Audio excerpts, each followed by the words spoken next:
Welcome everybody to another edition of Friedman Adventures. It is great to be with you all. A reminder, please subscribe while you're here and hit that little bell. That little bell will send you a notification when we get a new show up. Follow us on Facebook, Instagram, and of course, YouTube. Today, I'm really stoked because we've got a really special guest, Matt Florentino. Matt, great to have you here. What's up, Phil? How are you? I'm doing good, man. It's really great to see you. You know, we had your dad on here. You did. He's a prince of a guy. So, I mean, I could ask the question. I think I know the answer. How did you get so interested in fishing? It has to be your dad, right? It's all his fault, ultimately.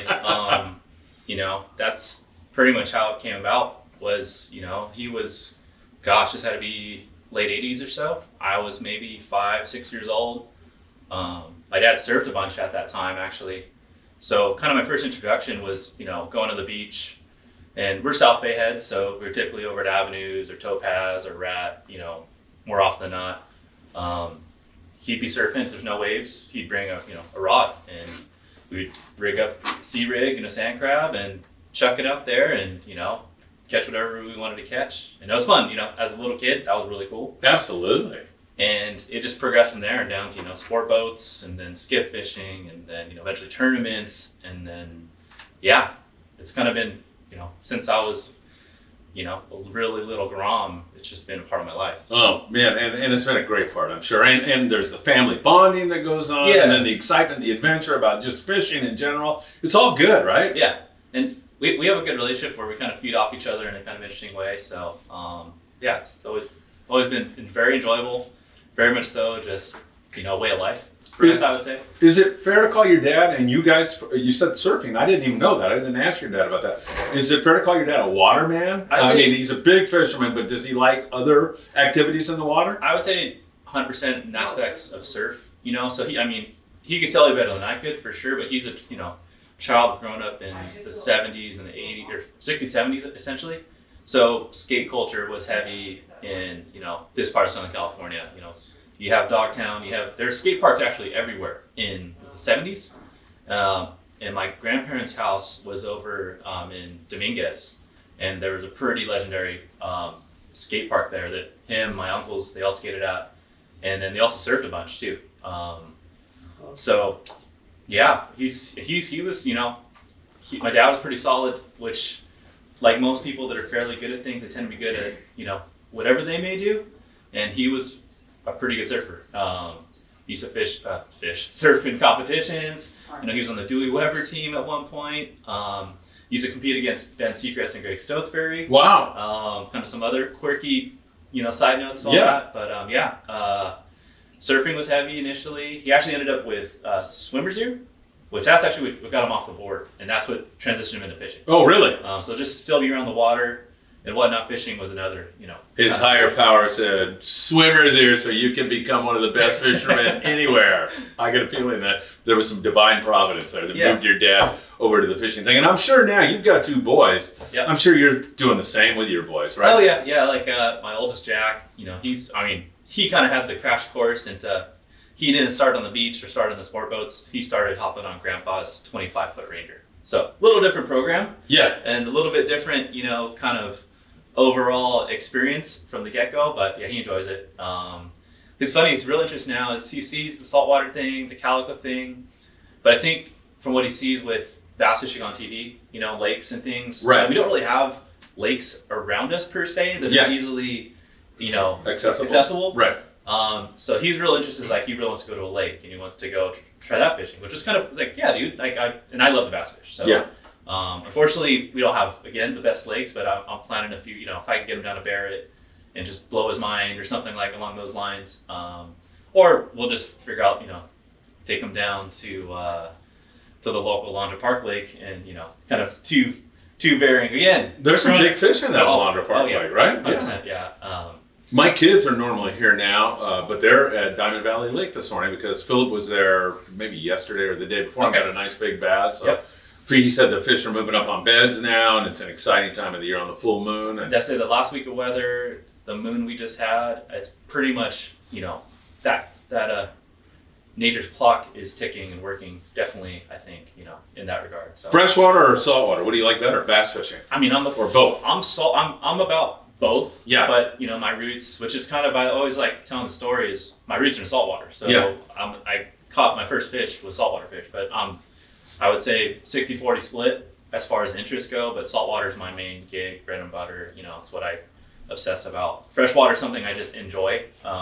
Just the varying levels of difficulty and nuances, and kind of how difficult they can tend to be to catch, especially locally. Yes. Specifically park lakes and things like that. I kind of enjoy just, that aspect of it. What would you say? Let's talk about catching bass here locally. Yeah. Let's talk about some of the most important things. There's guys out there that have their own skiffs. Yeah. New guys that have just gotten a skiff. What's some of the most important things that you can do to better your chances to catch more and bigger bass? Yeah, and one, shout out to all the new guys fishing. I mean, if you heard the reports of how many, in 2020 with everything that happened, it was the best thing that happened for the sport fishing industry, honestly. The amount of licenses that were sold, and you've kind of seen this progression the past few years. You see the groms down at all the docks, all the sneaky spots I thought were sneaky, they're not sneaky anymore. We were probably about like, I didn't think you could go down there during the day. We used to have to sneak around at night and so on and so forth, but one, it's really cool seeing, and being in the industry, I see a lot of, just seeing the response on the back end, but it's really cool even locally. There's so many, everybody has like fishing the tournaments now. It's like everybody has a nice boat. Before I was just trying to get, me and my buddy trying to get a little 17-foot, whatever we could get our hands on Craigslist. Yeah. But as far as locally and just kind of, figuring things out. Yeah. And where do you start? Yeah, you're a new guy. I would say, do your due diligence initially. Read all the articles. There's so many resources out there, for one. Right. There's so many articles. Eric Landefine has some great articles. There's stuff with my dad. There's stuff with all sorts of people of just different aspects of calico fishing or spotted bay bass fishing, sand bass structure fishing. One, do your homework first. Okay, so research it, right? Knowledge is power. And I'm that way with everything. Yeah. My wife gives me a bunch of crap because I'm the guy that if I hear something and my light bulb goes off, I'm Googling it, deep diving, and that's pretty interesting. Total nerd in that aspect. Yeah. But yeah, you have to geek out on it. You have to fully immerse yourself in it. You can't just buy what, and I see so many guys too, like they get the whatever it may be rod, the whatever it may be reel, and the latest baits and all the cool knots. But then they get there and first cast, zing pow or something like that. Yeah. So one, just do your research and then work on your fundamentals, I was going to say, because you mentioned casting, so you want to do the fundamental stuff, I would say before you even get started, you need to learn those things. It's, and I always feel like there's a natural progression. There's a lot of shortcuts these days to just learning and knowing what's what, and there's a lot of secrets previously that I guess aren't really secrets anymore. Yeah. So all those resources are out there, but you still need to apply just the techniques and the approach is, I think, almost of the utmost importance. Because if you can't put a bait where it needs to be, or know or understand that where to cast and why, you're gonna miss. You're actually not even gonna get that bite. To be brutally honest. Yes. And that applies really if you're fishing any type of fishing. So you can buy the best gear out there, the most expensive stuff, and if you don't have those fundamentals down, like if you've got the best rod and reel available, but as you said, you don't know where to cast and why to cast, you cast off in the wrong direction, you're not going to catch anything. No matter how much money you spend. And it's cliche, but time on the water turns on the prop. If it's not a prop, it's walking the docks. It's kind of all those types of things that all will, help you to better yourself as an angler. I saw a guy the other day put a post up and he was like so frustrated. He said he'd made 1,000 casts surf fishing. He was ready to quit because he hadn't caught anything. And somebody put on there a really sage comment. He said, this is just part of the process. Hang in there. You need to get your bait in front of a nice halibut. It'll happen. Yeah. Just keep going, right? Yeah, I mean, that's good. We were talking about park lakes and things. That's actually, I don't catch a lot of fish very often, but that difficult puzzle in front of me is what kind of sparks my, that little thing that makes me tick. When I start figuring things out, it's much more fruitful. It's not going to be like that, And I don't go fishing to go catch 100 fish every day. I go fishing to kind of better myself, better my skill set. I'm always learning. You really have to just put time on the water and figure it out. And there's other things. There's so many layers to it too. There's conditions. There's knowing what wind does or doesn't do. If it could be too nice, looking for a nice weather window, but some days there might be too nice. Right. Tides, water, watercolor, seeing what the vegetation's doing in different areas. Does that kelp look dead? Does that kelp look clean? Bait. There's so many other underlying factors to the puzzle, which, and again too, you may think you have it figured out and you really have no clue what you're doing. Yeah. So that's kind of the part for me personally that keeps me going. And I enjoy that aspect of just like your example of the guy not catching, like that would cause me to go do some more homework. Yes. Figure out whenever that next tide may be, similar surf, looking at Google Maps late at night, checking other areas, or maybe there's a trough, or maybe there's this or there's that, or finding, other relatable structure in and around the area, like has different funnels. Again, this is me in my head, just totally obsessive about just figuring out that deal. So I'm with you. I was the last couple of days I've been down fishing Surfside, and I made 1,000 casts. Yeah. I didn't catch anything, but it's like, okay, I need to look at the tide a little bit more. And plus, you're in paradise, for God's sakes. You're. It doesn't get any better, catch or not catch. Exactly. It's still great.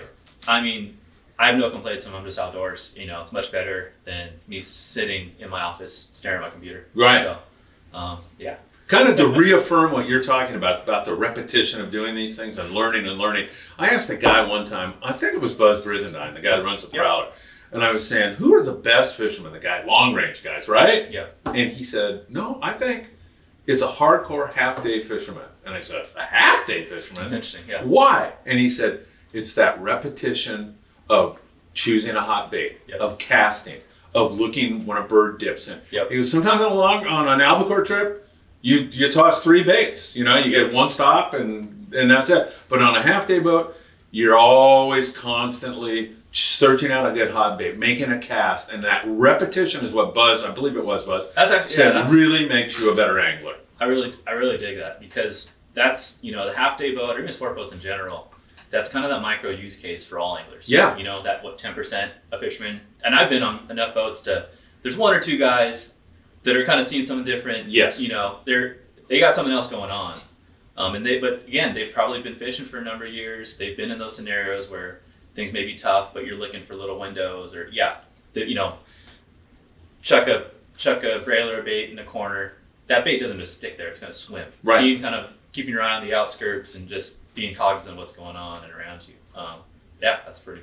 Absolutely. Cool. Now, you've met Alex, our intern. I did, yeah. Okay, so Alex calls me all the time and says, where should I go fishing? And I've been in China for 3 years. Yeah. So a guy with a new boat, he's got a boat like Alex. Should he buy one of these books with the GPS locations? He's trying to figure out exactly where to go, what to do. Again, going back to that kind of initial point of just doing your due diligence, doing your research. If you want to put a bunch of numbers in, all those numbers are available to you now. Yeah, right. If you want to start there, it kind of depends on what you're looking to do too. Like, are you going to go fish bass? Or if it's just strictly bass? Yeah, let's talk bass. Plug in the numbers for the ARs, and it really depends on where you're from. I'd always encourage people, fish your water, learn your, as I'm very much so much a homer. PV is kind of like my Summer Grounds. Yeah. It's just, that's where I've always lived by. I always made it a thing to just learn it, So no matter where you are, fish what's closest to you, because you're going to be able to spend a lot of time there and figuring it out. So if it was me, I live in Redondo Beach, I'll likely launch my boat up here in Long Beach.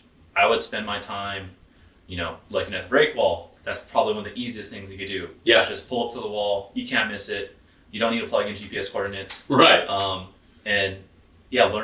Learn the wall. Yeah. Let's talk about that. Okay. So how close to the wall are you casting right up on the wall? Are you casting away from the wall? How do you work that? Do you prefer fishing bait? Yeah. Do you prefer fishing artificials? What's if some of the approaches for the me? wall? Yeah. And nighttime wall fishing is something I hold near and dear to my heart. Really? It's pretty veteran, isn't it? I love it. I've done it for years. It was always one of those things growing up I heard about, from a lot of the old timer guys and what have you. And when I finally had the opportunity to do it, I don't know, just the aspects of knowing that at any given cast you can catch, a world record fish. Yeah. Just, it's never going to be like a San Clemente Island full speed bite or anything along those lines. It might be like 1 or 2 times out of the year. Yeah. But there's always an opportunity for a big fish. And for me, we spent, I was kind of for us, like me and my buddy Randy Spicer, What's up, Randy? Well, Randy. Kicker fishing. He makes great baits, great surface iron, all around nice dude, and absolutely psychotic as well. My kind of guy. But that's what we did. We would, when we first got his skiff, our main MO was fishing the wall. And then we started getting further out, fishing Palos Verdes, fishing, stones and things. But we spent a lot of time, one, just learning. Again, it's a comfort level too. Growing up, I didn't surf like my dad. I was saying he surfed. I bodyboarded. Yeah. Again, he skated. I rollerbladed, which probably irked him a lot. But, being comfortable in uncomfortable situations, because it scared people. Rocks. Why do I want to go close to the rocks? Waves. Why do I want to get close to these crashing waves? Yeah. And, and this surge and all that. So that's honestly probably the hardest part for most guys, is being able to, one, put yourself in that very, what could be scary predicament, but understanding what the surge does, understanding where the wind's coming from. If you're going to wind sometimes can put you right on the wall. If it's coming out of the west. Yeah. Or if it's coming out of the north or the south, you're going to have to kill a drift, depending on what current's doing or what. Right. Just getting that comfort level, being around those rocks, and just knowing that at any given point you're going to catch a nice fish. And for me, as far as casting goes, and your initial question, it kind of depends on the bait I'm fishing. If it's traditional swim bait style fishing, you can pitch it to the rocks and work it down. If anybody grew up in the early 90s and played a game called Cubert, my buddy Justin Reynolds always referred to it as that. Cubert was basically a big column of blocks. And just these are my assimilations and how I reference fishing. Perfect. Growing up and playing video games and things, old school video games for what have you. But Cubert, he would hop down the rocks, or hop down, the crevice until you got down, essentially. And that's what you want to do with your swim bait, kind of? And so the wall isn't just a vertical wall. Right. It's basically almost like a big pyramid on both sides. So depending on how, the water level, just think you're just bouncing your swim bait down the rocks. That's one approach. Yeah. The other approach is kind of your more traditional, set your boat up. You got to make a short parallel cast or long parallel cast, and you're staying in that, that strike zone that's right along the wall. I don't know if you guys see this, where your bait's basically, when it's down and swimming, it's always in the strike zone. It's swimming along the wall. Yeah. And kind of in that ambush situation, the fish is sitting in his little hole, he sees this thing swimming by, you're bit. Yeah. Or it's the other, we're coming down and he's sitting there and this thing hops right in front of him. So swim baits, jigs, when I'm fishing. So I just want to say, this is such a great tip for people that are just getting into the game, fish the wall. Those two methods you just talked about, if one's not working, try the other one, right? Exactly, yeah. And that's what I'm going to do. If I'm going to the wall today or tonight, I'm probably going to start, if it's at night, I'm probably, we wouldn't go right at night. We would go at sundown and probably throw crankbaits or jerkbaits. Just a tip. Yeah. And I would take that parallel approach of long cast, dig in my, dredger 20.5 down in the rocks, getting it so it's, again, just like sport boat days, you want to be bumping structure, bumping the rocks, using that with crankbaits, things of that nature. And then once things kind of, the sun goes down, you still catch them on the crank sometimes, but typically I usually try to slow down to that point, and I'll fish a skirted jig, ounce and a half, which sounds heavy.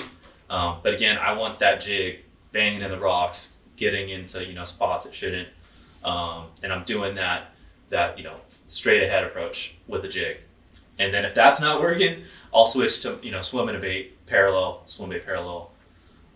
And that really would be, if I'm fishing the wall, those are like the three rods I take. One with a skirted jig, one with a swim bait, one with a crankbait, or other some deep diving trick bait. What I'm learning from you, and what I think our anglers out there are learning, is that if you're trying a method and it doesn't work, it's not time to throw your hands up and say, well, they're not biting tonight, I'm out of here. Try something else. Exactly. And I think that's, for me, I'm pretty dang open-minded. Whatever, if somebody tells me that's how it is or how it always is, I'm like, no, you don't, I got to figure it out, dude. It's kind of the thing you're always learning. And I had other opportunities to travel, and I pick up little things from the guys back east in South Florida. South Florida is a little different from guys in Central Florida, which is different from guys in the Panhandle, which is different from the guys in the Gulf fishing, wade fishing. It's different from guys fishing in the Midwest, fishing the Mississippi River in and around eelgrass and things. It's very similar to our eelgrass in a river situation, which is basically high current. So thankfully I'm able to, there's always something to learn. And I'll fish the most ungodly odd baits. But again, thinking outside the box, being open-minded. And I think there's a high level of creativity that's involved that helps people, one, evolve or always, willing to try different things. Yeah. And I learned a lot of that actually from tournament fishing. Guys get pretty dang creative, and but when you hear about it or see how it works, it's like, shoot, there's no reason why that wouldn't have worked. It all just makes sense. Yeah. They don't always eat sardines, anchovies, and squid. They eat senorita fish. They eat octopus. They eat all sorts of oddball things. Again, me reading fish science papers and other things of just going off the deep end in that realm of just... Man, you really dig into this. I do, man. I'm just like, and it's cliche, student of the game and whatnot, but I just enjoy it. It's, and again, that's, if it's something I hear on the, on TV or it's whatever, some random TikTok video, again, that's different forms of medium and intake and whatnot. I just want to learn a little more about it. Honestly, the stuff you're talking about, like going to different parts of the country, and maybe even, I don't know if you fished outside of the country a lot, but going and learning different techniques and then coming back and trying to apply it, these are like good life lessons also. Let me tell you. I mean, it's not only a good fishing lesson, but it's a great life lesson also, because I'm traveling to China and Korea, and I did all that stuff. And some of the Chinese culture, I'm like, I don't know about that. But some of the others, I'm like, well, that makes a lot of sense. And same thing fishing, right? Yeah, and that's the thing, like, and I'm very, when I get in these situations or go to other places, I do as they do initially, but the other thing I like to do is apply some West Coast techniques and things that I know.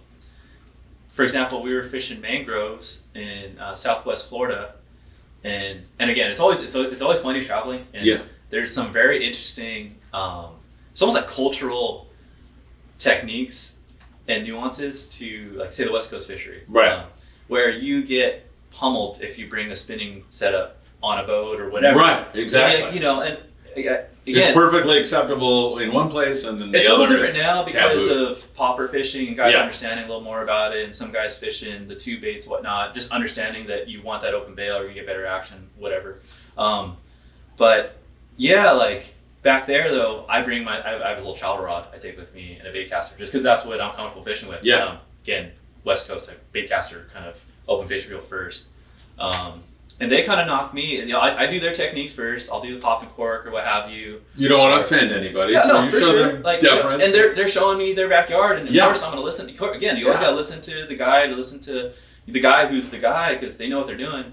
And then after I get that done, I'm like, okay, let me see if I could, let me take my spin with it. And they kind of look at me like, I don't know, man, you could try that. Even though they don't want to be... It's not going to work, but give it a try, dude. Yeah, and it's funny, my one sales rep in Florida, he says, you West Coast guys in your tins. What's up with you West Coast guys in your tins? Surface iron. Yeah. Like, he's had a couple people from the West Coast. We all bring our surface iron favorite. It's like, I don't get it. Like, why don't you fish a bucktail? It's just you don't get it, dude. It's a cultural thing. It's literally so. It's like it's just roots. But I show up, and then but they learn something. They're like, huh? So that little bass setup that doesn't work too bad here. Look, so I'm like, no, it works great, man. Like, and I'm skipping it under the mangroves, and I'm fishing Randy's PK5 weedless bait, which he's like, that might be a little too big. I'm like, I'm pretty sure this 40-inch snook made it. Can eat that pretty thing. Sure. Yeah. Because they eat, big pinfish and all other sorts of bait and things. And then it's kind of funny because at the end of the day, he's like, hey, let me see those baits. Or, hey, what? He's asking me questions. And it's like, yeah, dude, here, take some. War baits heads and underspins and things. Like, it's like, that's like kind of like a bass lure, but it's a little heavier. I'm like, yeah, we use them saltwater. It's our bass is just like a largemouth bass, but on steroids, essentially. Yeah. Okay, these hooks will work great, heavier gauge, owners or mustaches, what have you. But so yeah, it's fun to kind of share and learn and all those things. It's so important, from what I'm listening to you, to have an open mind, right? Yeah. Because you're right. You get to the point where somebody walks on board with a spinning reel on one of these rigs, and you're like, dude, give me, have an open mind, right? Because it seems to have done you well. Yeah, I mean, it has worked for my favor, and it's just applying different approaches or different things, for success. And it changed too. Like if you talk to me, say 10 years ago or 12 years ago, kind of when I started, really started taking the deep dive into fishing, the 3 setups I would have brought was a swim bait, like a 5-inch swim bait with a 3/4 ounce triangle head, a surface iron. I still knew from sport boat days that surface iron catches big fish. Man, your dad, he was Yeah, high my on dad that. was. I've thankfully been to learn from him how to fish the iron. And I think that may have been it, honestly. Maybe another setup with like a different size swim bait. Yeah. Or no, it'd be like a wham, on a banana head. Right. And in 10 years, a lot has changed in that approach and the techniques. I think really driven from tournament fishing. Yeah. I mean, the local, SWAs and SDS, those guys have really driven kind of, I would say, the market and the techniques to where we are today. But it's really cool now because, we literally are like freshwater bass guys. You go on one of the tournament guys' boats and there's like 10, 12 rods, multiple different techniques, all for different reasons. And for different, if you get put in a position where, hey, I need to go throw a jig here, or I should throw a jerk bait or spinner bait or whatever, you don't have to retie that. It's already there at the ready. Yeah, you're ready to go. And again, though, everybody's so good now too, because everybody has that knowledge and has learned and knows to apply different techniques, weedless and things for different reasons. Do you love fishing the tournaments? Is that something that drives you? I mean, I could see you doing a lot of research before you go out on the water. Yeah, I would say back in 10 years ago, before I had a family and just was me, single guy, I was just all about tournaments. Yeah. And one day, because I looked up at all those guys, my dad was always, of course I learned from him. Yeah. And, he's always a big player. He had success. But then there was other guys, like Jack Sowell that fished those things. There was like Greg Parasini, Dawn Patrol that fished them and always did really well. There was a Kill Switch Kobzeff, Matt Kobzeff, and Scott Pethtel. Sorry, Scott, just drawing a blank. The guys that would always be absolutely crushing everybody. Right. Oh, Sandy Calora, Don't leave anybody out. You'll get in trouble. There's likely like 5 or 4 more. That's only few I could think of off the top of my head, but they were the guys that very consistently kicking everybody's ass, and they were doing things a little bit different than everybody else, or they were keeping things very simple but applying them in a very in a good way. And so I just wanted to, and then I started learning, and then there started being the little inklings of like, big jerk baits, and Sandy was fishing big like musky baits at the time and stuff that wasn't from here. Maybe 6-7 years ago, like the Lucky Craft 190 came out, and that really kind of was the first, I guess, mass-produced big jerk bait per se that was attainable at the local shops. That was kind of my first introduction. Then staring at your head and deal there, I was like, Bass Pro Shops had opened up recently, and I was going to school at Pomona at the time, Cal Poly Pomona, so I would just on a whim drive over there and just.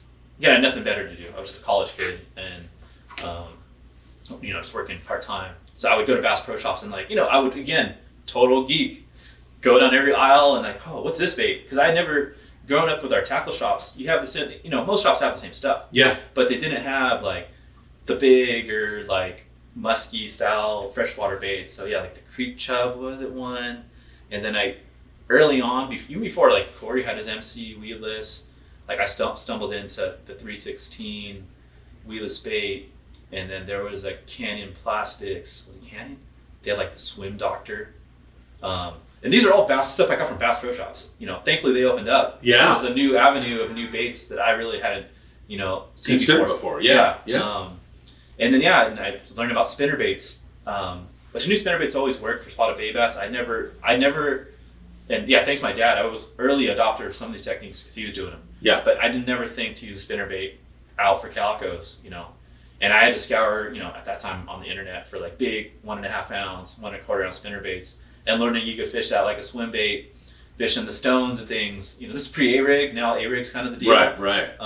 Where it looks like a little mini bait ball, basically just coming through the water column, and then fishing that on the local rigs here off of like Esther and the other oil rigs, and it was kind of.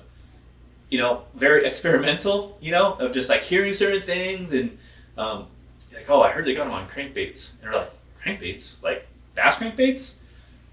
How they, kind of like, again, it's that learning, like why and how they do that. Yeah. And then a lot of trial and error of buying the wrong baits and finding stuff that, okay, I need to get something that dives deeper.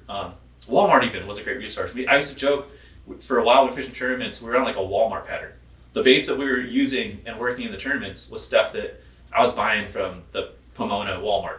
It was, deep little ends, lavender shad, DD22s, and APOC. It was, like jigs, like the Bitsy flip jigs and the little Madman craws and stuff. Like, actually, Walmart was a great resource for that, very geeky bass tackle. Yeah. That like I couldn't pull up to like my, some of my other favorite shops and they wouldn't have that stuff. Or they may have it, but just like onesie twosie things, it may not be the right thing. Where now you go to a tackle store nowadays, they have a wall full of crankbaits, right. A wall full of spinner baits, a wall full of all different world now. Oh, it's right? great. Yeah, it's awesome. Yeah. There's so many choices and everybody makes great stuff now. That's back then there was have to change every hook and change split rings. Where nowadays you can get good stuff off the shelf. So yeah, it was fun. It was always fun just learning. And that's the thing I guess for me is always this kind of learning. It's a lot of trial and error, isn't it? Yeah. And I really enjoy those aspects. So not being afraid to fail, another good life lesson, is also good at, that's part of the point. It's part of the process, right? Yeah, if you're not kooking it, you're not learning, really. That's right. Because no one's just going to start doing it and be the expert. Right. You got to try different stuff, right? Like, you're going to have to backlash on your new reel because you've never casted before or whatever. Right.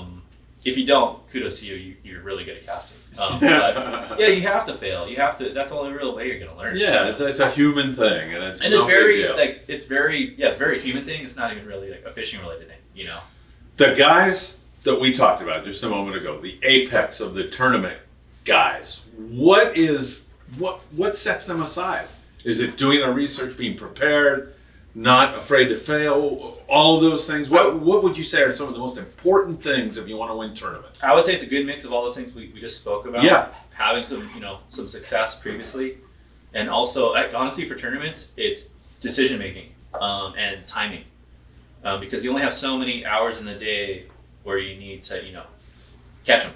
And there's different windows that may open up or not throughout the day. So where to fish, when to fish it. Exactly. So that's where those decision making comes into play and timing, you could be on the wrong side of the tide or even just, there's so many other little variables, but it's really come down to decision making and being open-minded and doing something a little different too. It's typically the guy that wins isn't the guy fishing around everybody else, kind of like the community hole per se. Yeah. It might be the guys that are off doing something a little bit different or off at a different spot people might not think of.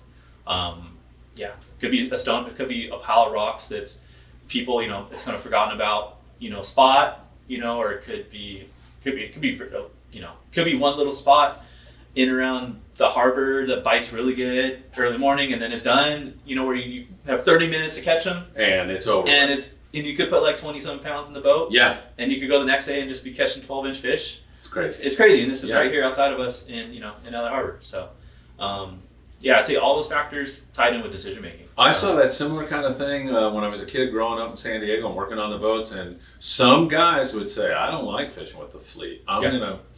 And, it wasn't just like a whim that they went. He studied the water temperatures and saw that the albacore were moving in a direction. And instead of going back to where you caught him yesterday, he would maybe pop up ahead and then jig down toward that area. And man, he's got 100 plus algae and everybody else down there struggling because those fish move. So it's all of that, right? It's all taking all those things into consideration. Yeah, all that, and and sometimes it makes me a personality trait, for some people. Yeah. And that goes for big swim bait fishing. That goes for saltwater. It really could come down to really everything and anything.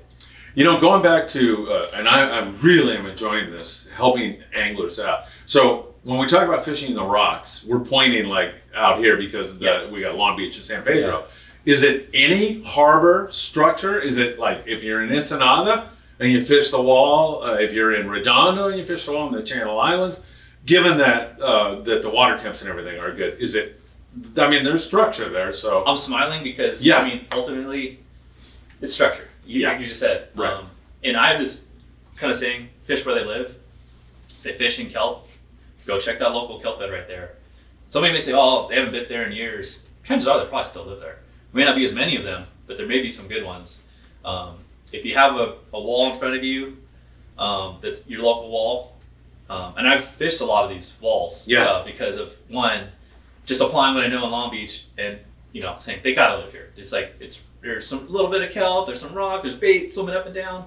If I was a big calico, it was lazy and just wanted to live in a hole. That's where I'd be. In around a bunch of lobster and everything else. Yeah, I'd probably live there too. So gotta think like a fish, huh? So some of the walls we've had success aren't this wall. It's stuff down south, it's stuff up north. And they're so obvious ultimately too. So if you have the time and you're trying to learn, I'd pull up to that set of rocks and figure it out. What are some of the biggest fish you've caught on the wall? Big? Calico, sand bass, I'm sure. Yeah, both. I've caught. I still don't have a 10. Just to get that out of the way. Yeah. I've caught a 9.5, which is like Palos Verdes.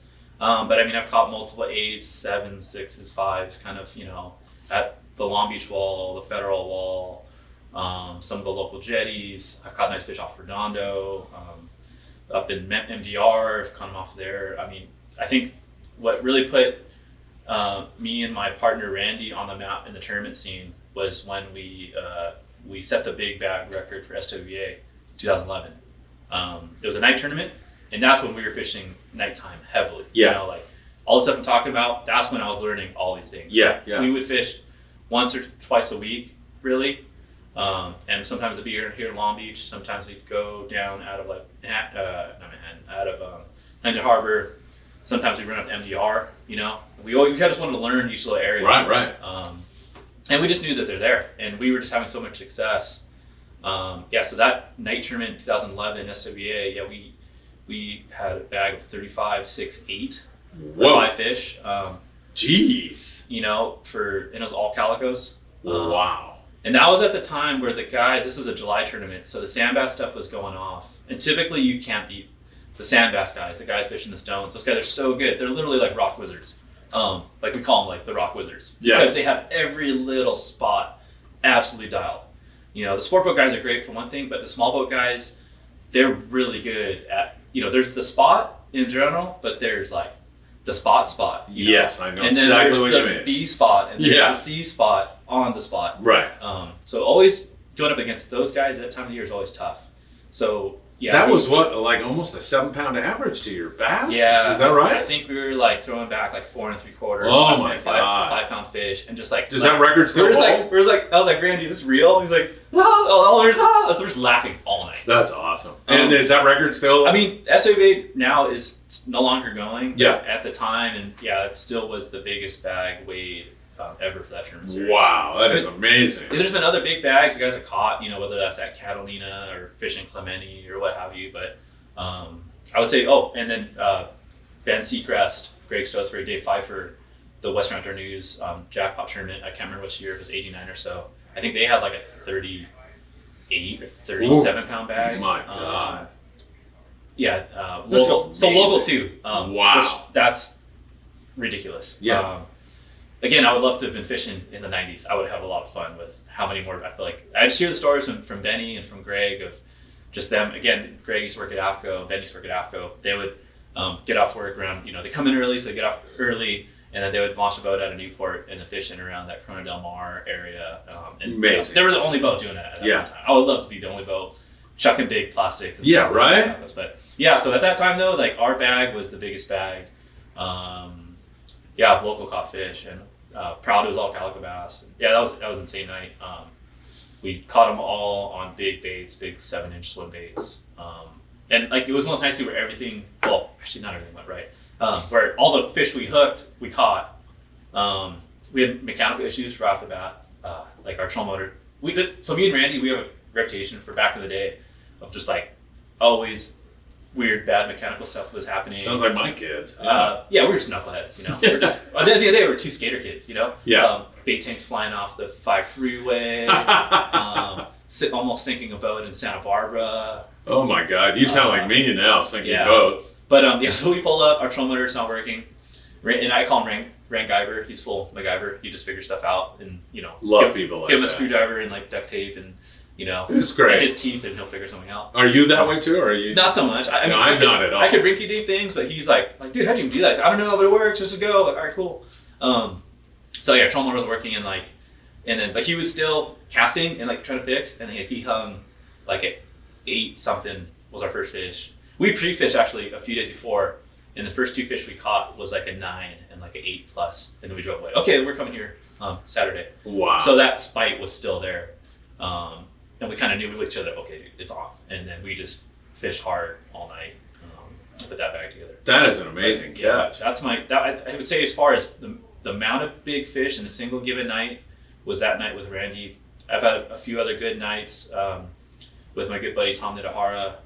And me and Tom had some great nights here locally. Sand bass, I caught some big sand bass with him. I got like one that was like, I don't know. I have a picture of it. It's looked every bit like 10 plus. Jeez. Because the week or two prior I caught like a 9.5, and it kind of dwarfed that fish.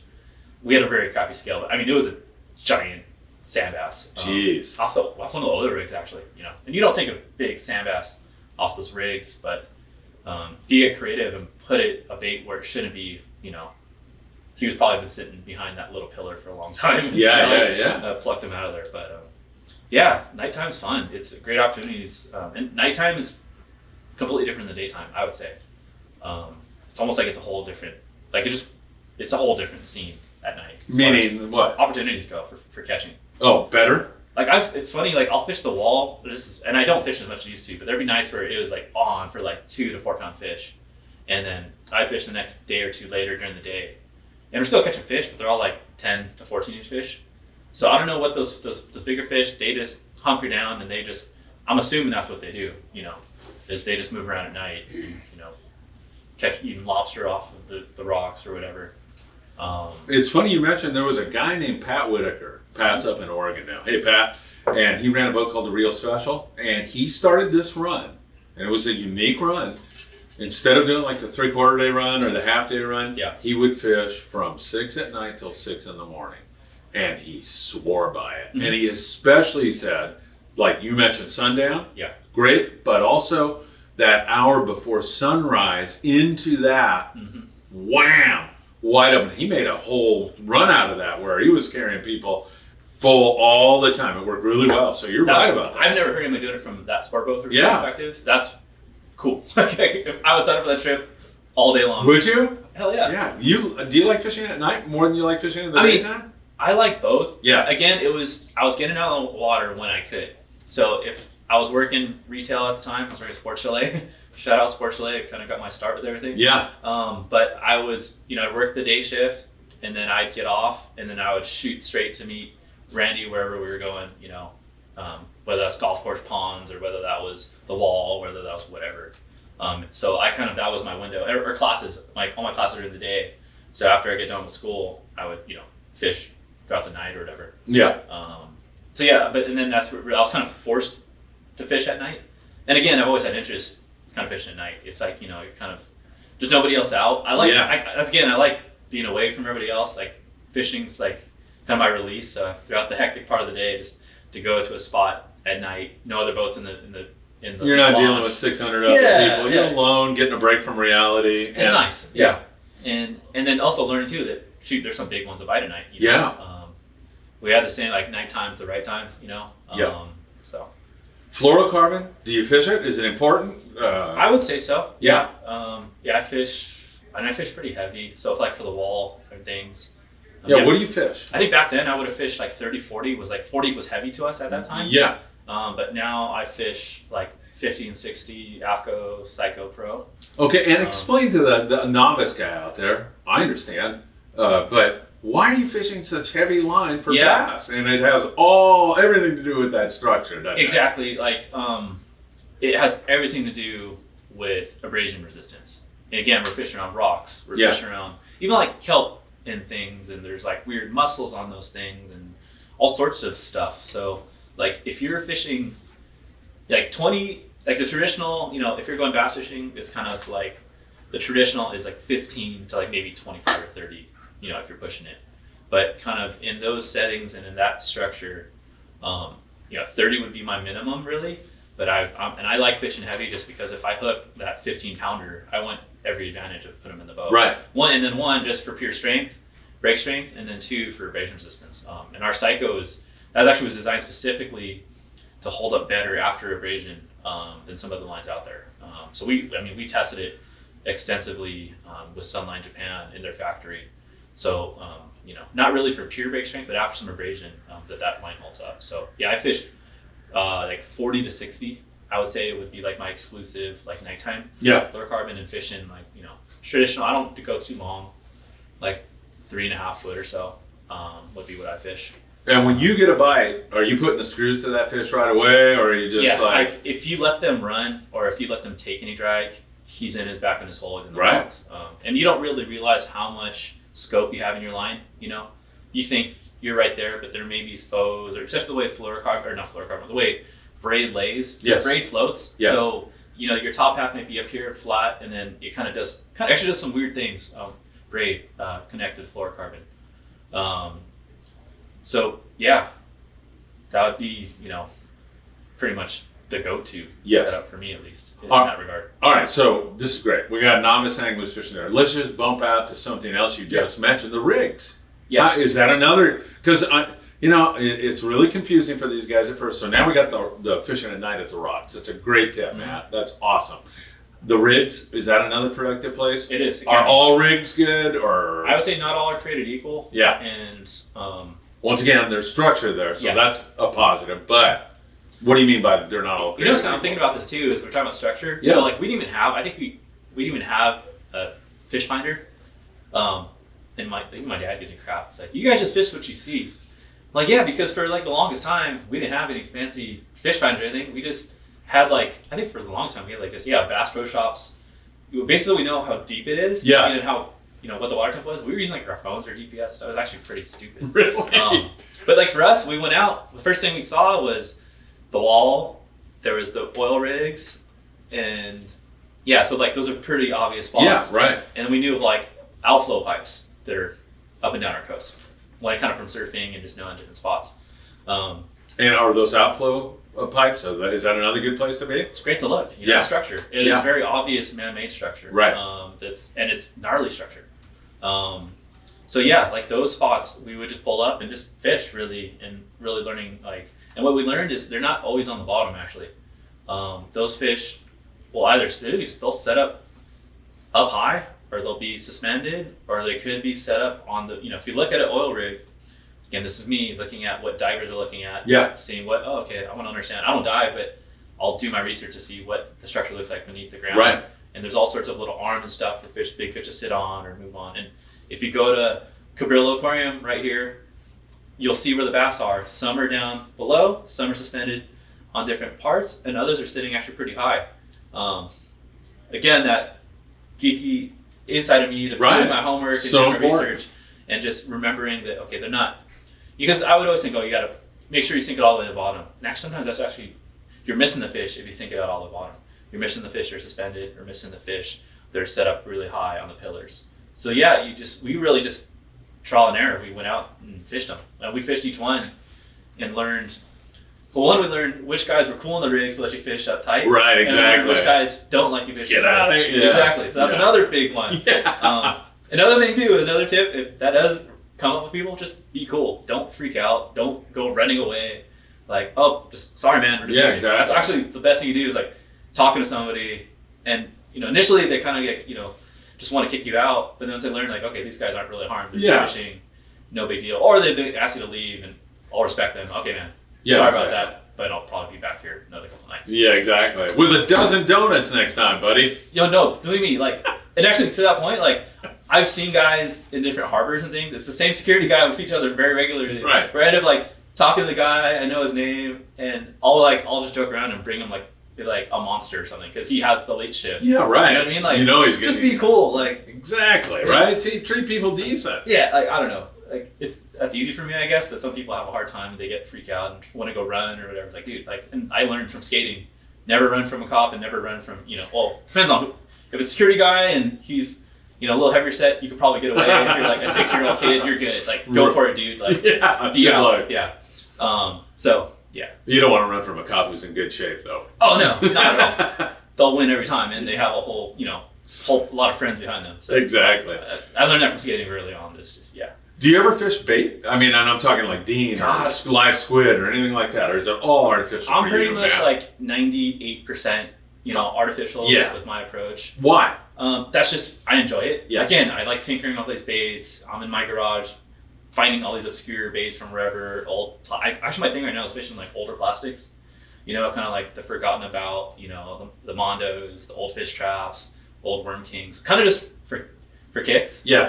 See if they still work. I have all the newest new and everything, which is great. And everybody kind of gets behind whatever the new popular bait is, which is cool. And that's rad. There's so many guys doing cool things and cool colors. Like my buddy at Island Plastic, my buddy at OP is doing cool things, and Reyes and like all these guys. It's really rad. But I'm like, okay, like I've caught them on like the very forward-thinking techniques and approaches, but kind of like taking a couple steps back, like let's try to fish some old stuff, fishing old Magambos, fishing like I was stoked. I found a bunch of like old root beer scampies, and I've been using those for like trailers and fishing like creepy crawlers and what else? The old the fin fish traps are kind of like my favorite thing right now. And how do you find? Do they work? Do they still work as well? 100%.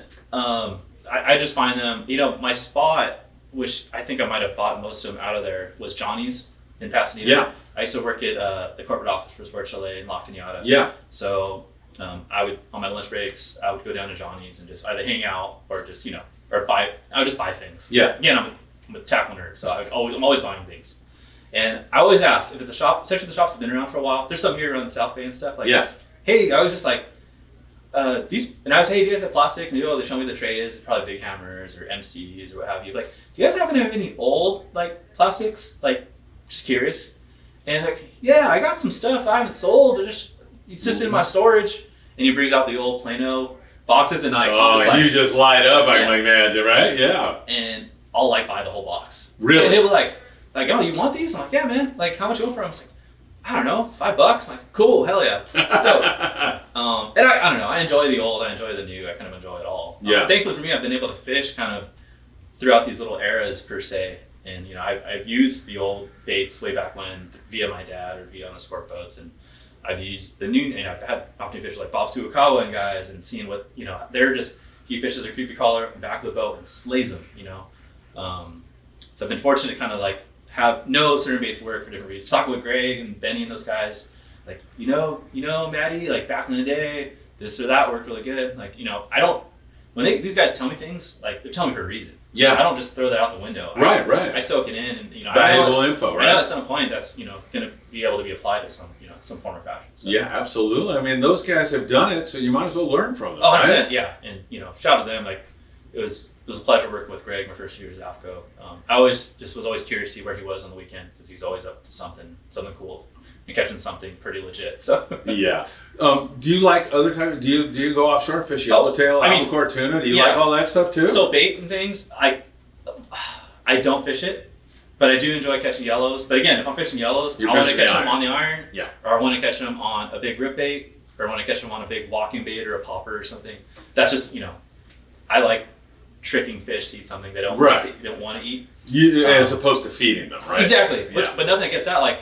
One of my favorite ways to catch bass actually is chucking a big Spanish in the boilers. Oh my God! There's nothing better. There's been times me and my buddy Randy again, we camped on the boat overnight, and there was a big sea bass bite, yellow bite, and we made mackerel just so we knew we'd be at the island for a few days, just because we knew that flip the patty, sometimes it's a better way just to get them to go.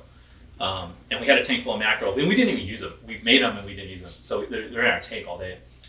Front side, San Clemente, just not biting. Beautiful day. And it's again, I'm like, dude, I told them, I know that they're here. Yeah. They live here. How good does this look? Yeah. I was like, oh, you know what? I grabbed my bait stick. I got 50 pound on there. Fly line, a big one too, a big 6-7 inch Spanish. Not even 2 seconds. Oh, there's a 7 pounder. Okay, cool. Throw them back. And then I put the bait rod back in the holder and went back to swim baits. Oh, wow. I knew that they were there. You so just I wanted to make know sure they're that there. And they were there. How bitchin'. Huh? Yeah, so that's the thing. But I enjoy that. If it was again, some guys may enjoy they can have a tank full and rail them for all day long, which is cool. And hats off to those guys. But I'd rather, catch them on a big swim bait or something like that, just from that difficulty factor. And if I did catch that 15-pound fish, I'd much rather it be, on the artificial stuff versus, a big octopus or a big, mackerel, whatever. If I really wanted to target big calico bass, I probably should be fishing like big octopus in the rocks. Yeah, right. Just knowing what those bigger fish eat. So. Have you fished outside of the country very often? Mexico, I'm Mexico, sure. Right? Yeah. Would you fish Baja? Yeah, I fished. I've been down to Cedros as a kid. Went down to Cabo. Cedros, you railed on the yellows down there, or what? Or were you fishing bass? We tried to fish the yellows. Yeah, we were on I was on a trip with Hobie, working from Hobie. Yeah, it was kind of an industry trip. Yeah. Last 2 years ago now, in October, down to Jeff Mariani's operation, which Cedros, beautiful. I've only been there once. I'm trying to get back as soon as possible. Yeah. If you have a chance to go with any operation, do it. It's magical. So much fun. Yeah. But the yellows, of course, it was that trip, right before you guys, they were just wide open. And then my dad actually was the week later wide open. But for that window of time that we were there, they shut off. I mean, all they would eat was a solo mackerel. And actually, the guys, Jose from back east from Savage Gear, he was fishing a stick bait, like a walking stick bait, and he got him to go on that. Again, seeing that southeast kind of different techniques, right. Working, applying, bringing in it fishery. Yes. Where the surface iron, they just weren't buying the iron. But yeah, they weren't, but the calico fishing was insane. Oh, it was. Well, what's wrong with that, right? It was funny because we were right outside of the salt factory, kind of the traditional grounds right there. We were in the Hobies, in the kayaks, and I knew it wasn't biting. And they said to stay wherever it was at. I was like, screw this. I'm not getting bit. And I saw some shallow boilers in tight right off the airstrip. If you've been to Cedros, you know what that is. And I just decimated the bass all over myself for I don't know. Yes, it was ridiculous. Nice fish. Nice, I think all good 2 to 4 pound fish. Yeah, that's great. And I got one. Actually, that's my biggest one. My biggest one was there. It was like a 7 pounder. On a glide bait. So I was just, and that was actually my first time fishing for calicos in a Hobie. Really? In a kayak. So what better place to do it? Oh God, than Cedros. I love Cedros. I now have with that being said, I now have a Hobie Outback, and that's one of my favorite vehicles to fish from now. But yeah, that Cedros is a magical place for sure. It is. And in other areas in Mexico, you fish any other areas down that way? Shoot, I fished Sea Cortez, just shy of Bay of LA. I fished for Cabrera. That was, and again, I'm a calico guy. Yeah. So going and fishing Cabrera. Pretty close. Pretty cool, right? We brought, actually, it was a trip for AFCO. We did a film called Viaje a la Reina. Which if you look up on YouTube, it's up there. We did it, I think, 2015. We brought my dad's Ranger down, 24-foot Ranger at the time, and Jimmy Decker's 24-foot Everglades. People thought we were crazy bringing big skiffs like that down there. But we wanted to have the right vehicles that we wanted to do. Yes. And we knew it was possible. We knew with kind of what we had working with, and we knew we had enough water with the tides. The tide swings there are pretty gnarly that we could launch them and get them out. And it was insane. I mean, we had 100+ fish days each day. Oh my God! And fishing shallow, we just fished like we're fishing calicos, except they were anywhere from 10 to 20 pounds. Jeez. And just destroying. And how many did you have? We caught a lot. Jeez. If you watch the video, you don't see as many fish as we caught. It was kind of a little more of a creative piece. Yeah. A little inspired by Endless Summer, which you'll kind of get that vibe you see in Endless Summer. Yeah. But, where can we see this? On YouTube? Go AFCO YouTube. It's called Viaje a la Reina. We went down with, it was me, my dad, Jimmy Decker, Justin Reynolds, Randy Spicer, Justin Hugron, and we camped out for 5 days. Oh filmed my a God. video. We did a photo shoot. Yeah, our good buddy Brian Konoski shot some photos. Those Baja trips are so memorable and special, aren't they? And this sounds like one. I've only been there once, and still to this day, it was probably one of my, honestly, I've been able to do some cool things, but that was probably my best experience in fishing was down there fishing big artificials. And your best experience, period, in fishing? As far as what I like to do, the adventure of it. And I love that Baja adventure, the uncertainty of everything. Me too. Yeah. I love camping, so he ties that in, and we had brought enough food for us to eat, but just getting the fish that we caught, cooking, all that stuff is it's really rootsy, but that's kind of puts years on your life. Yes. Trips like that. Yes. And you did it with your dad, so I know my best trips probably are down there. and with my boys. It was with my dad and some of my best friends. You know? Jimmy Decker is a great guy. And like all those guys I mentioned, those guys are all family. You know, they're all like figureheads in our industry, but for me and like our group, like we're all true, like, you know, family. Like I trust each one of those guys with my life, you know. And doing what we do too, you kind of have to trust the person you're fishing with if you're fishing in tide or fishing in wherever, maybe. Absolutely. To know you're safe. So that was insane. Yeah, that sounds awesome. All right, hey, we've got something coming up called Coastal Social. That's right. What is it? This sounds awesome. I mean, shout out pandemic, because this wouldn't have happened if I didn't have some extra time on my hands, wasn't traveling. And so the coronavirus, COVID-19, you're giving it a shout out, huh? Shout out COVID-19, because if I didn't have extra time and things, I wouldn't be able to like help develop this with Chris from TCA. And also Greg at Cal Conservation, he really, that kind of ignited me to do something. I've always had this idea in the back of my head of having a tournament. It's really just it's not a series. It's not a heavy competitive tournament. Just a fun event for people to get involved. That sounds good. And just to give back in some way. You know, my dad's done them previously for St. Jude's, which is awesome. Yes. I was just thinking, you know, the CCA had a really tough year last year, losing all of their in-person events.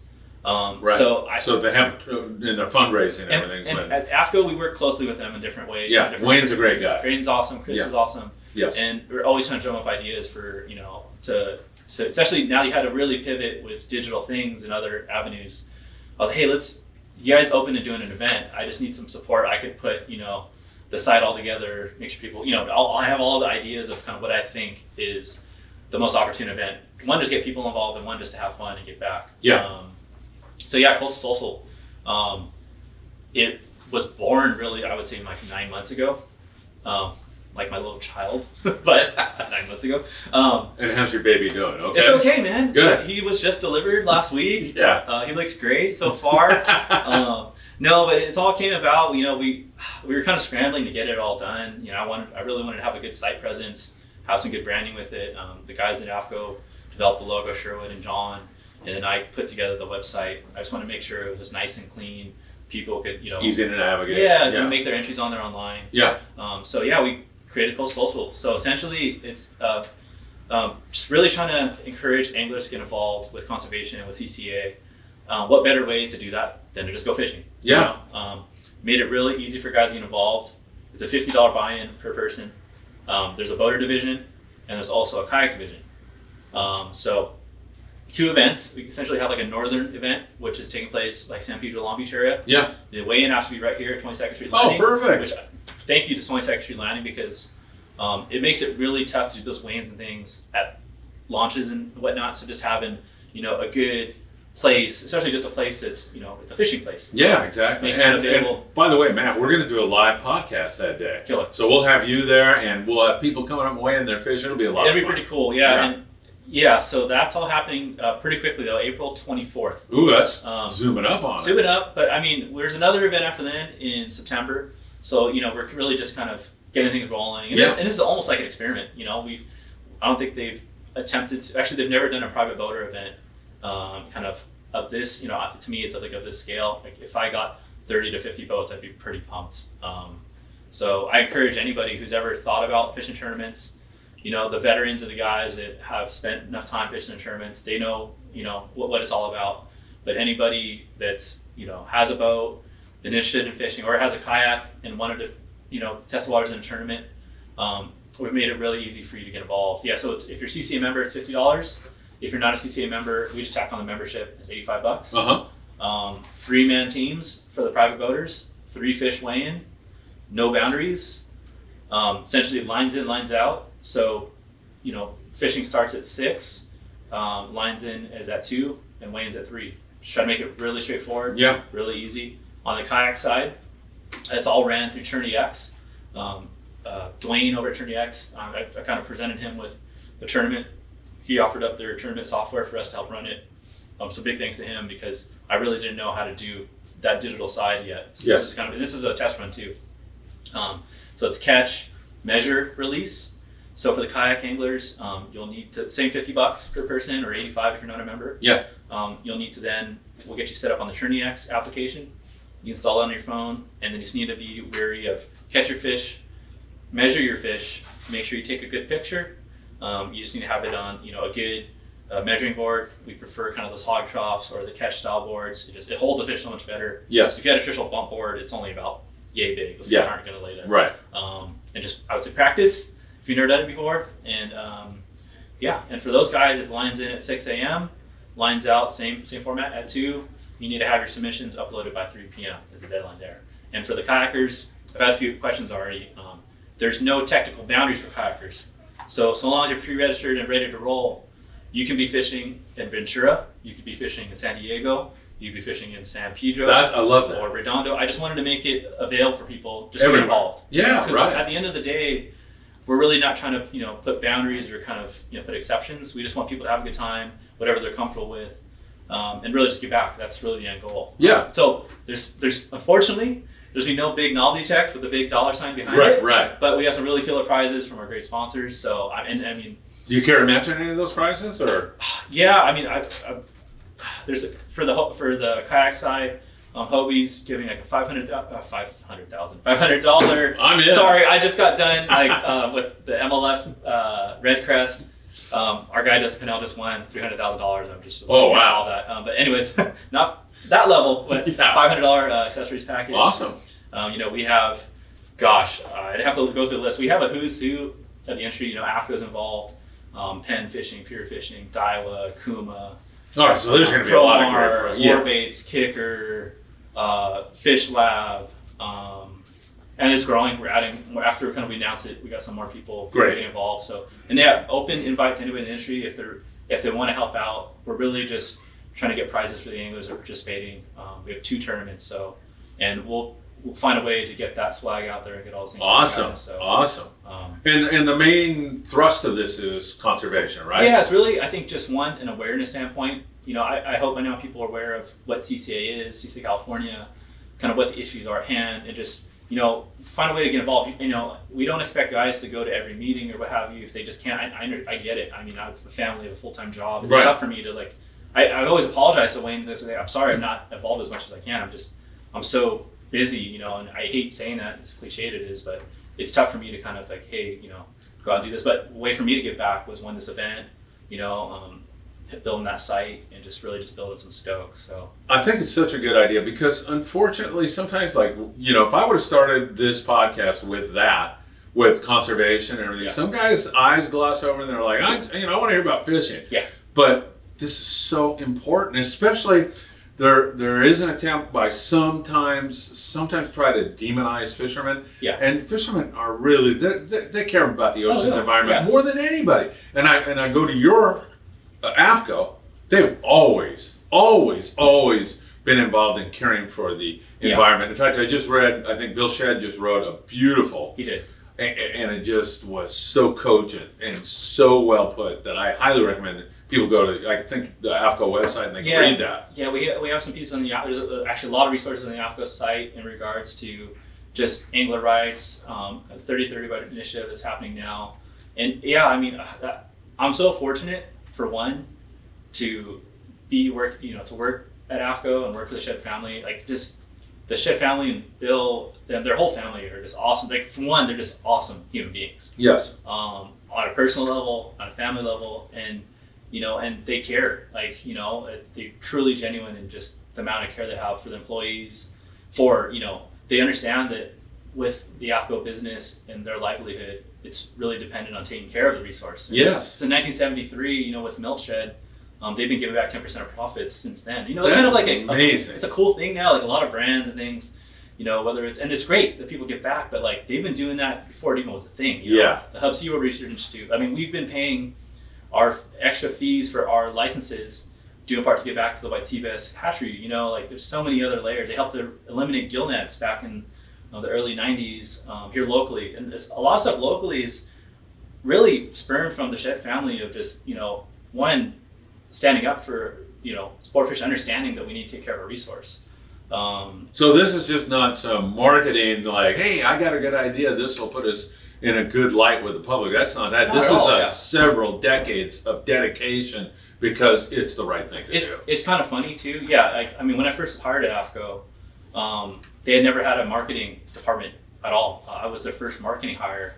And Bill specifically told me, he's like, Matt, we do some good things here. We've always done things, but we've been very modest about it. We never liked, putting the megaphone out. But now it's a point where with MLPA and other things that we really need to get that megaphone out. Yes. Start talking about it, and for people to even know what the issues are, why they need to be involved, what's, what the history of it all is, what's kind of at stake now, what's kind of coming in the future. So yeah, it's cool to go into work, one, where, I'm passionate about the activity and fishing and what I do, but also just, there's some other passion there of just giving back in some way. So each day I'm at work, I'm working and for the AFCO brand and whatnot, but also I've been able to work with folks at like the CCA and get closer with them and really learn kind of behind the scenes. And, especially the anglers have given back. Before I even, was working at AFCO, like I was volunteering for the white sea bass, grow out pen in King Harbor, so right. And I've always had interest. Like I've never been the, big or small kill 'em all guy. I've always been, like I just enjoy the activity fishing, I enjoy eating good seafood, but, I'm a steward too. Like I'm a child of the ocean, growing surfing and things. There's kind of a lot of soulful things with that. I have big respect for the ocean. Like, I'm the guy, even the pond, if I'm walking down the pond and there's line and trash. Like, it drives me crazy. I'll pick it up, throw it away, just leave it better than you got there. God, they couldn't have a better person than you, Matt, doing that. And it comes right from your father, and it's just this dedication and this. You can say that it's not phony with you. You really, really, really want to take care of the environment. It's great. I mean, and those are things too. It's just being a good human being. Right. Like same with like talking to the security guys. That like, there's no reason to be like a jerk. Just we're all just human beings, Yeah. Like, and we should take care of, look after our resources. And this is stuff for me too, especially as a father, just, for my kids that you want them to grow up and see this great just stuff. Set a good example, the same way my dad did, I always tell them, I just want you kids to grow up and be good people, And unfortunately, the other thing that's kind of occurring in our society is this move sometimes to divide us, like divide the surfers from the fishermen and then pit us against one another. And it really works much better if we all work together, because there may be a few differences, but there's a way more common ground, right? Yeah, and like you even see the public response with kind of what you're talking to now of just, we're all watermen at the end of the day. We have a shared interest in taking care of our resource and things. And most of my good buddy surfers, my dad grew up surfing. I've been around a lot of guys, like they love to fish, but they're stewards of the ocean, it's so that whole narrative is kind of confusing and whatnot. But yeah, there's a lot more, I would say shared interest than there is, divide for sure. Once you actually talk to the people who are really doing the activities, guys in the water surfing and whatnot. Especially, there's a lot more common ground. Absolutely. Hey, back to Coastal Social for a minute. Yes. Are guys on the sport boats, can they get in on that or no? That's a good question. Is it a private boat? At the moment, it's private boat or in kayak. Yeah. But I know there's been events like that where they tie to sport boats. Yeah. And again, this is a new, it's kind of a work in progress, and right? it's a template to, hopefully we could kind of, continue on forward in the future. And likely, I think the first thing it may be going is with other species. So whether that's a yellowtail derby or, sea bass or tuna. That's great. There's so many other species, it wouldn't be that bass catch and release weigh-in format, but I would, unfortunately with those fish, they're great to eat and there's no problem with keeping those things. So there's other opportunities there, and maybe that's where it kind of ties in some of those. But yeah, and that's the thing. Any suggestions or comments or things, we're pretty open-ended on hearing everything and anything. So that's great. CCA, Wayne, he's such a great guy. Yeah. And man, he just works 24/7 at this. And it's so important because he also is super, super concerned about the ocean's environment and taking care of it. It's not like fishermen just want to kill every last single fish. Sometimes it gets painted that way. Yep. It's not like that at all. No. We all know that. Not at all. And I'm glad you mentioned how much Wayne works, because people don't realize all the stuff he does behind the scenes, really representing the whole state of fishermen. So kind of we need to support them and what they do, because at the end of the day, there's only a few guys behind the scenes, making all that stuff go. Wayne works his tail off for CCA Cal. And then, Ken Frankie over at SAC, and then you've got Friends of Raleigh who are doing great things with kids. Yep. All of that comes together, and it makes our future much brighter. Yeah. I'm so thrilled to see you guys doing this, because this tournament, not only is going to be a lot of fun, not only are we going to be able to employ a lot of the techniques and stuff that you talked about, but the end goal is so fantastic. Conservation, taking care of the environment. Like you said, stewards of the environment. So important. Yeah. So, I mean, all the proceeds from the tournament going directly to State California. Yeah. And there's, there's the fundraising aspects of it. And also the peace of mind. If guys didn't know, now you know that CSA California is there behind you and they're fighting for your rights and making sure that we can still go out and do what we like to do. And if you listen to read Bill's articles and things, if things don't go our way, we may not have any access. I know. So it's scary to think, but I mean, it's seeing what happened in the last few years. It's not, it could happen, which would be very unfortunate. Yeah, it just drives me crazy that and to be honest with you, I think the people that will be hit the hardest on this are the people lower on the socioeconomic level. So the inner city family that likes to go out to the pier and catch some mackerel and even take it home to eat or to have that outdoor experience, they can't afford to jump on a jet and fly to Baja. And I'm worried that it's going to really be regressive. It's going to hurt them more than anybody. Oh yeah, I mean, yeah, definitely. Like those folks, and me selfishly, like I think about my kids. Like I can't do those things that I grew up, which really instilled this passion to want to be a steward. And 36 years later, I may not be able to take my kids to avenues and do those things, or that would be very unfortunate and be horrible. I would have to figure out other means to to get them outdoors, and I'll figure that out. But yeah. So it's so logical what you're saying. I mean, I worked a lot in the inner city myself, so and working with kids. You take a kid in the inner city who's never been to the ocean and say, "Hey, do you want to protect the ocean?" And they're like, "Yeah, maybe," But if you take that kid and let them see the dolphin and the sea lions and catch a fish and experience the Eastern Pacific here, it opens up their desire to not only want to care for the environment, but perhaps some educational opportunities, some job opportunities they were unaware of that exist down here. Yeah. It's just a win-win-win to get kids into that environment. Yeah, and most of those kids in those socioeconomic environments, they may not leave their block or their vicinity really, much at all. I didn't grow up in heavy poverty, but I grew up in Carson, California is an interesting spot, very blue collar, but most of my friends, like thankfully for my dad, I had these experiences and they saw the tackle and stuff, but they didn't really get it until I think it was like a 4th grade or 3rd grade field trip where we went to Cabrillo, and I think they took us around there and they're like, dude, like this stuff's cool. And then we went on the boats and like, okay, now I know why you guys are always go out with your dad fishing. They saw it, but they didn't really understand it. Yeah. But the moment they were even just out on the water, to your point, it was eye-opening. And that's funny because some of those same friends now, 30 years later, they hit me up because they're trying to get into fishing, or they have kids now and they want to take them fishing, or vice versa. So it's kind of cool seeing things kind of full circle in that regard. And yeah, just it's eye-opening. And people need to understand why those things are important. And we're okay with protecting the ocean, but just closing it is ridiculous. Theodore Roosevelt, who set aside all these national parks, he never ever set them aside with the goal of, okay, they're set aside, nobody can see them anymore, nobody can fish there, he set them aside so the common man could go experience that. He was a sickly kid. When he was a kid, he went to Montana and he felt like the outdoor experience propelled him to the presidency. Yeah. He credits the outdoors for that. So he wanted that. He knew that affluent people could do it, but people down that level, he wanted those, and same thing here, right? Yeah, just for pure closure to close it, honestly makes no sense, It's just neglecting or not want to put in effort for managing it. It's really kind of comes down to is better management practice and just different things to instill. And yeah, we all love the ocean. We all want to take care of the ocean, but there's a lot better solutions to that than just closing the ocean. Absolutely. The website to sign up for that, what is that? How do we do that? Yeah, if you guys go, it's coastalsocial.org. And also check it out on coastalsocial _ on Instagram. But the website has all the information there. The Instagram account we just plugged in, and we'll start populating some content and keep people up to date. On the website as well, there's a news blog area. We'll kind of update as things go along.